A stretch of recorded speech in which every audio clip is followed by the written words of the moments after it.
Welcome to this episode of the Critical Hold Training Podcast.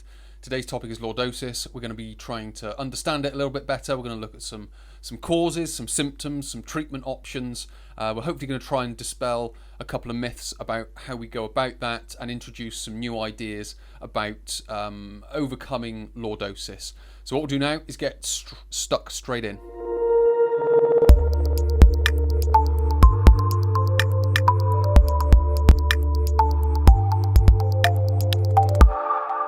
Part one, we're going to look at lordosis itself. We'll just quickly describe what it is, and then we'll look at some muscles involved and what is going on within those muscles. So, what is lordosis?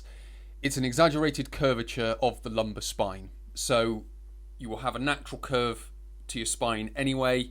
A lordotic curve is that sort of exaggerated inward curve where you may see the abdomen sticking out and the buttocks sticking out. So that's what it is from a anatomical perspective. Now, what can happen as well is, or something that's very closely associated to it, is an anterior pelvic tilt. So if you can imagine, sort of, this is the top of the pelvis. Imagine it's a bowl of water. You tip the bowl of water forwards, or tip the pelvis forwards. Water comes out the front. That would be known as an anterior pelvic tilt. Now, these are very closely related because as the psoas gets pulled on, which joins onto the lumbar spine, what you'll then get is obviously the exaggerated curvature of the lumbar spine. But what can also happen is the iliacus, which is another muscle that's involved. So the two main muscles is the psoas muscle and the iliacus, but I'll describe them in a second. If they can become tight or activated, they will pull the spine forward, the psoas, and the iliacus will be the let's just say the dominant one, pulling the pelvis forward as well. So what we get is a exaggerated curve of the lumbar spine and potentially an anterior pelvic tilt as well, and then you've got rectus femoris that's involved in that one as well. So I've introduced the muscles. Let's talk about them in a little bit more detail. So the muscles involved, the main muscle is the psoas. Psoas goes basically from each of the lumbar vertebrae, so L1, 2, 3, 4 and 5. Then you'll find fibres of it going on to T12, but also up into the diaphragm, which is where breathing and stress responses can make the psoas tight. Not necessarily create lordosis, but it can certainly make the psoas tight. So that's a big part of, let's just say, the treatment is in breathing, because you get the fibres that come down into the psoas and the fascial fibres that come down into the psoas. So just by modifying breathing will help and contribute towards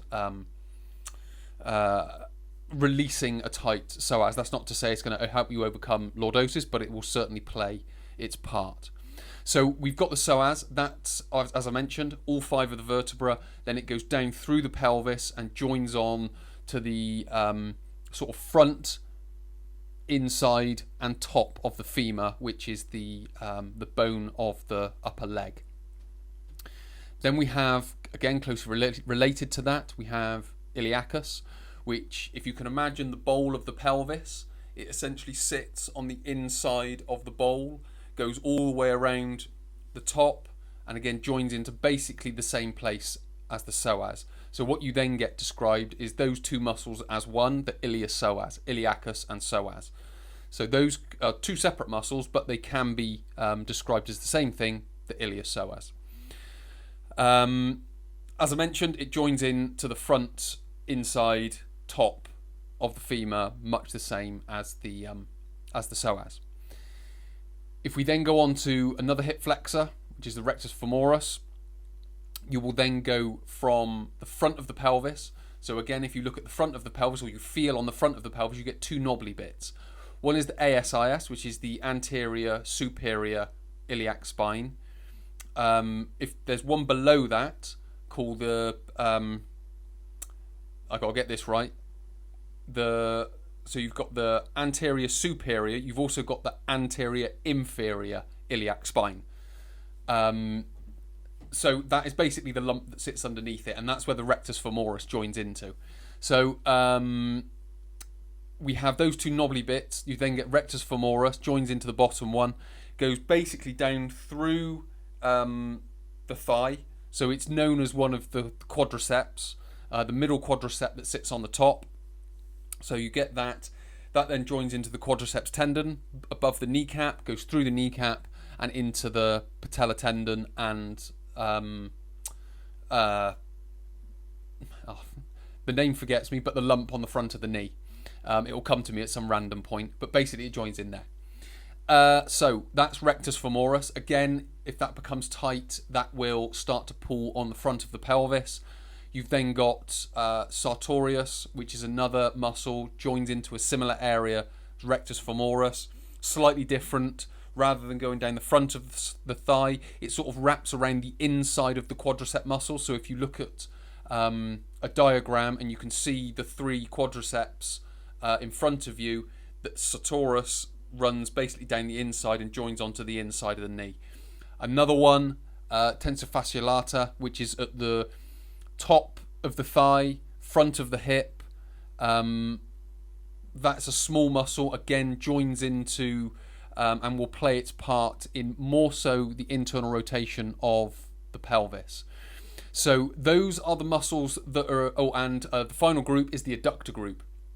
The adductor group, and why these are important, is mainly due to the deep front line, which is basically the fascial integration of the adductors, the iliacus, and the psoas.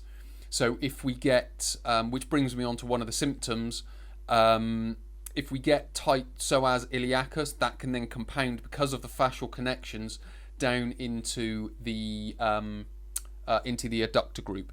So again, and then that can create one of the first symptoms. Not only you get the pulling forward and the exaggerated curvature of the spine and the anterior pelvic tilt, but you can also get internal rotation of the hip because the adductors are becoming tight, and you can then also get tightness through the TFL, the tensor fasciae lata muscle, which again will get the internal rotation. So with regards to symptoms of lordosis, not only can you get the exaggerated curvature of the lumbar spine, you can get the anterior pelvic tilt, and you can get internal rotation of the hip, which then compounds further down, can flatten the feet, so on and so forth. So we get all these different symptoms that come along with it. So it's not just about focusing on the psoas. We've got to go through that whole chain when it comes to the treatment. So this is kind of a setup for what we need to do later. So we've kind of got the muscles in the area of the body that we need to be focusing on. So we've got some symptoms. So if we're getting the symptom of exaggerated lumbar spine, we need to flatten that. If we're getting the symptom of an anterior pelvic tilt, we need to neutralize that. And if we're getting an internal rotation of the pelvis, we need to externally rotate that and bring it back into position. So what we can start to do from understanding the muscular connections and the muscles involved and the fascia involved, and we can then start to understand the symptoms that are coming. If we can understand this, or better understand the symptoms that are coming, we can then understand what we need to do with regards to how we use our body, essentially. And what we need to do is in a way of treating that. Part 2, we're talking about how do the muscles become tight. So why do these muscles, so as the iliacus, rectus femoris, sartorius, adductors, TFL, why and how are all these muscles becoming tight? Well, it will generally, so from a very sort of high level, broad perspective, there will be some initial tightnesses, and then you'll start to get the compensatory cascading effect. So it will start, let's just say, with the psoas, and then you'll kind of get the iliacus getting involved, and then slightly later rectus femoris, sartorius, and so on and so forth. So it will start off as an initial thing that you won't really notice, and then over time it will gradually kind of get worse and worse and worse, which is all the compensatory cascading of muscle tightness that comes after. So on a very broad level, that's kind of what's happening. But what we're going to talk about is something that's important, because people try and stretch their way out of lordosis, which is a part because there is muscle tightness there. But if we can understand this next mechanism that I'm going to talk about, we're going to understand the treatment a lot better. And the mechanism is known as muscle guarding. So muscle guarding, again, in a general sense, is the muscles perceive a problem, an instability, a poor posture, whatever it might be. So it perceives this, and then what it does. So if we just take stabilizing as an example, so let's just say it perceives some instability in the spine. What will then happen is the psoas will tighten up to create that stability. So the muscle, its sort of initial way of creating tightness, it will just the muscle's way of creating initial stability is just to lock tight, and then we've got the stability. What then happens is if that perception remains and it still perceives tightness, then you will then get that cascading effect. So it will then introduce in iliacus, rectus femoris, so on and so forth. So it will start to do that. So the nerves that signal pain signal to protect, essentially. So the muscles are reacting to a perceived problem. Again, in its very general sense. It perceives a problem, it locks tight.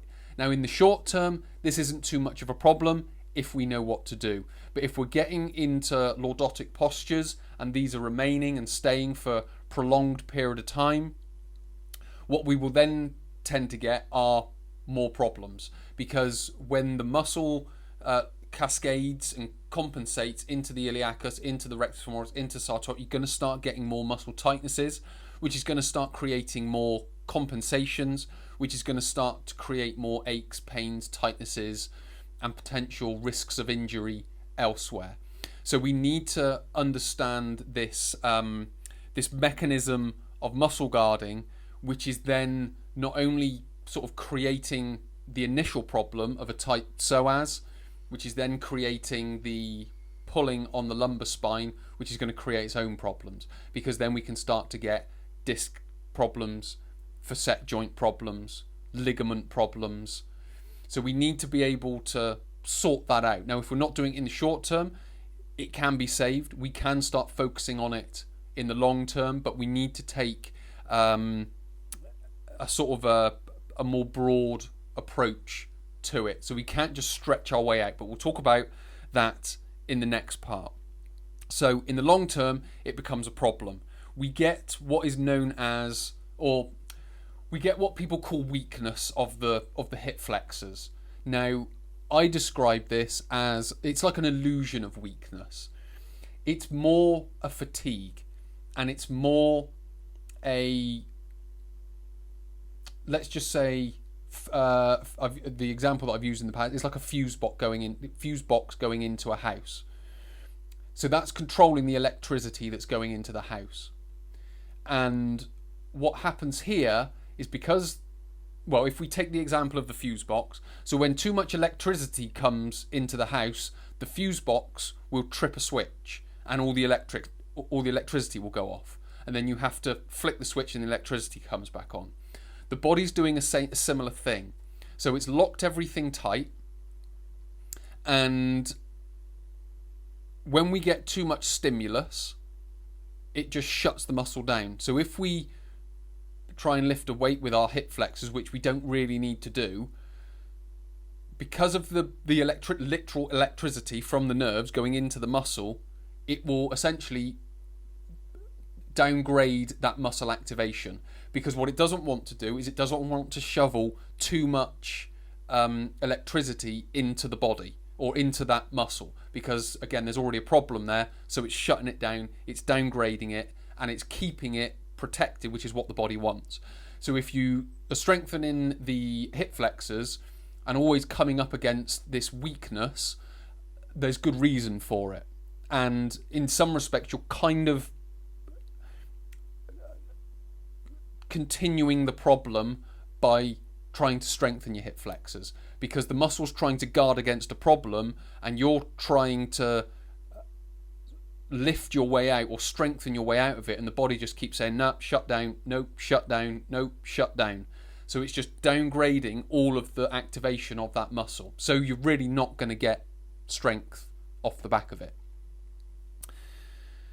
What then happens is tightness becomes ingrained into the muscle, because what we then get is just like any habit, be it a sort of a behavioural habit or a movement habit, let's say, it just gets ingrained. So every time you do something, you get another sort of like coin in that account. Every time you do it, another coin in that account. Every time you do it, another coin in that account. So it just keeps getting reinforced upon reinforced upon reinforced.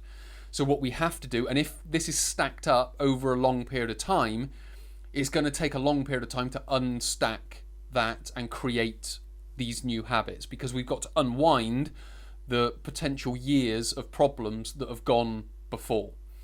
So not only do we get the illusion of weakness, we get tightness that becomes ingrained, and then finally off the back of that, you get the loss of function. So you get the inability to lengthen the hamstrings, you get the inability to stride properly when walking or running or whatever it may be. So all of these compensatory movement habits get changed and sort of turn into, I don't want to say a problem, because it's not a problem, but it is a problem, but it's a problem that can be solved. So it's just a case of being able to manage all of that. But essentially, the initial cause is some kind of perception of a problem around the lumbar spine that the body's perceiving. It locks everything up, and then over time that becomes a problem, creates compensations, creates weak or an illusion of weakness in the area, but it's not. It's just the body controlling the amount of information and activation going into the area. So you've got that loss of that illusion of weakness, the tightness, and the loss of function that comes with it. So with regards to muscle guarding, that is what we need to overcome, and there is a way that we can do that, and we'll talk about that in the next part. Part 3 is the treatment. What can we do about muscle guarding? So with regards to muscle guarding, we know the body's perceiving that there's a problem. So what we need to do is overcome that perception. So essentially we need to train the body to understand there's not a problem there. This is all unconscious information going in. So what we have to do is consciously train our body.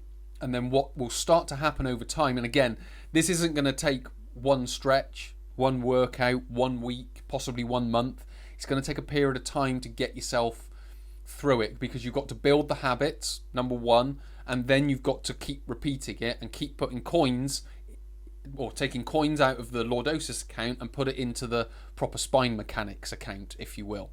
So with regards to that, as I've mentioned, you just can't stretch your way out of it.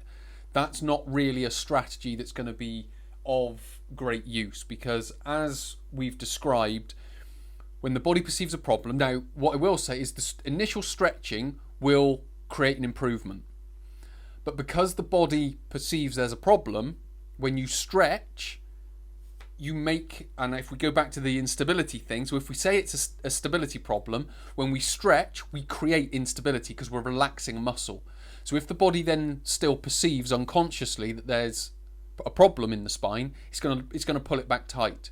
So what you can say, and what has been shown in various areas of research, is that you get a window of time. And for want of a better way, about 20 minutes, 15-20 minutes, you get this window of a relaxed muscle. So what we've got to do is go about relaxing the muscles around the area, so around the hips and the spine. So all those hip flexors, we've got to go about relaxing them. What that then does, that gives us a window.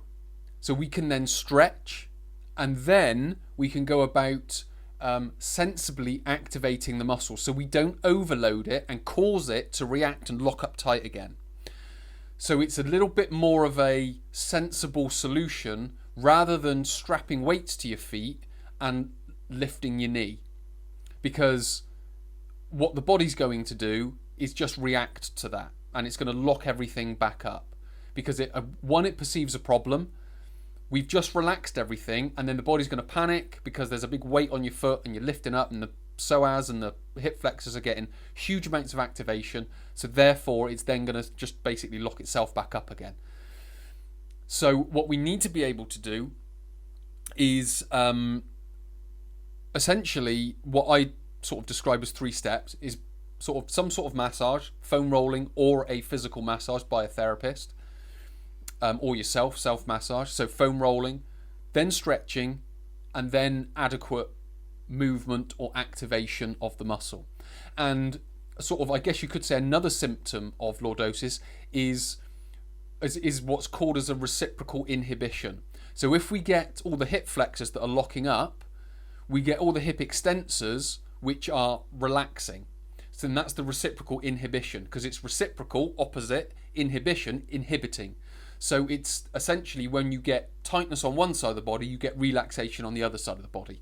And the muscles sort of work in a reciprocal way in that regard. So what we have to do, number 1 is foam roll the front of the hip. Now you're not really going to foam roll psoas because it's too deep. It's very hard to foam roll iliacus because it's too deep. But we can roll rectus femoris, TFL, the adductors, the sartoria. So we can foam roll all of that and start the loosening process. When it comes to the psoas, you can get there. It's very invasive, but you've kind of got to go through the intestines and so on and so forth. So it's not something I would recommend. If you get a well-qualified therapist, then they're happy to do it. You're happy for them to do it. Then by all means, do it. But you can release the psoas, the iliacus. What we then need to go about doing is stretching those muscles. So getting into positions that stretch the hip flexors, stretch the psoas, stretch the iliacus, stretch the rectus femoris, the adductors, and the TFL. So stretch all of that. What we then can do is very simply, with regards to the movement part, because now what we've done is we've relaxed the muscles, we've given ourselves a window, we're stretching and lengthening, so now the pelvis can start to move, the spine can move, and the hip can move. So what we then need to do is we need to flatten the lumbar curve. So we need to use our abdominals and our glutes to flatten the lumbar curve and neutralize the anterior pelvic tilt to the pelvis. If we can start to do that, we can then start working on the muscle activation of the glutes and the relaxation of the hip flexors. So we can start now initiating the glute muscles with a bridge, with a bird dog. We can start tuning and honing the position of the pelvis and the position of the spine with bird dog, bridge, plank, side plank, some kneeling exercises, some half kneeling exercises. Again, all these kind of exercises are in my How to Overcome Lordosis 12-week program. It follows this process. It does exactly this for these reasons. So we have to understand the mechanism of muscle guarding to be able to go about relaxing the right muscles, giving ourselves the window to be able to then stretch and lengthen the muscles, and then once we've created the movement within the joint, what we can then start doing is activating the right muscles, positioning the joints in where they're supposed to be, and then activating the muscles around it, and then moving, using exercise, using everyday movements to be able to repeat, reinforce, and enhance those positions. And it's this sort of neurological stimulus of putting it in the right position, but doing it in a way where it can go in. It's not in a stress response when it's doing it. And what this will then do, this will then go about putting the stability back into the spine. So the body then doesn't need to react and tighten everything up. So this is how we go about shifting those tokens from the lordosis account into the proper spine mechanics account. But we have to do it in this way because unconsciously the body's in a stress response and it's locking everything up. But whereas what we're doing, we're consciously unlocking that, but then putting in its place much more enhanced movement with proper muscle activation, with minimizing muscle activation as well, and not overloading it so it just reacts and tightens back up again. So there's there's a lot of reasons why to do this, because it's just, I would describe it as just a proper way of using your body. Rather than strapping a weight to your foot and lifting your knee until the muscles get fatigued because your psoas isn't a bicep. You can train your biceps in that way and they'll get bigger, they'll get stronger. The psoas doesn't work like that. The psoas is a reflexive muscle. It's a stabilizing muscle which works on timing, not on sort of repetition and stress, if you will. There is a place for that, but it's not generally within lordosis. What we have to do first is foam roll, loosen everything off. Give ourselves a window, enhance that with a stretch, get the joints moving, get some length into the muscles. What we can then do is position them, activate them, and then what will start to happen is we'll start to then reinforce proper mechanics of the spine, proper mechanics of the hip, and proper movement mechanics, so that the body will remember that without the need to go back into the stress response of just tightening everything up. So hopefully this has been helpful. Hopefully it's given you a better idea of how to overcome and how to correct lordosis. Again, if you want to, click in the link below. You'll go through to my How to Correct Lordosis 12-week program, and there you kind of get this system over a 12-week period. That's not to say it's going to be corrected in 12 weeks, but how you correct it, you will get in 12 weeks. And then it's just a case of continuing that on over time. So many thanks for watching. Hopefully it's been helpful. If you have liked what you've seen, hit the like button. If you've got a comment or a question, leave it down in the comment section below. If you want to watch more videos like this, hit the subscribe and the bell icon, and you'll be notified when I release my next video. So many thanks for watching. My name is Chris from the Chris Fold Training Podcast. I'll speak to you in the next episode.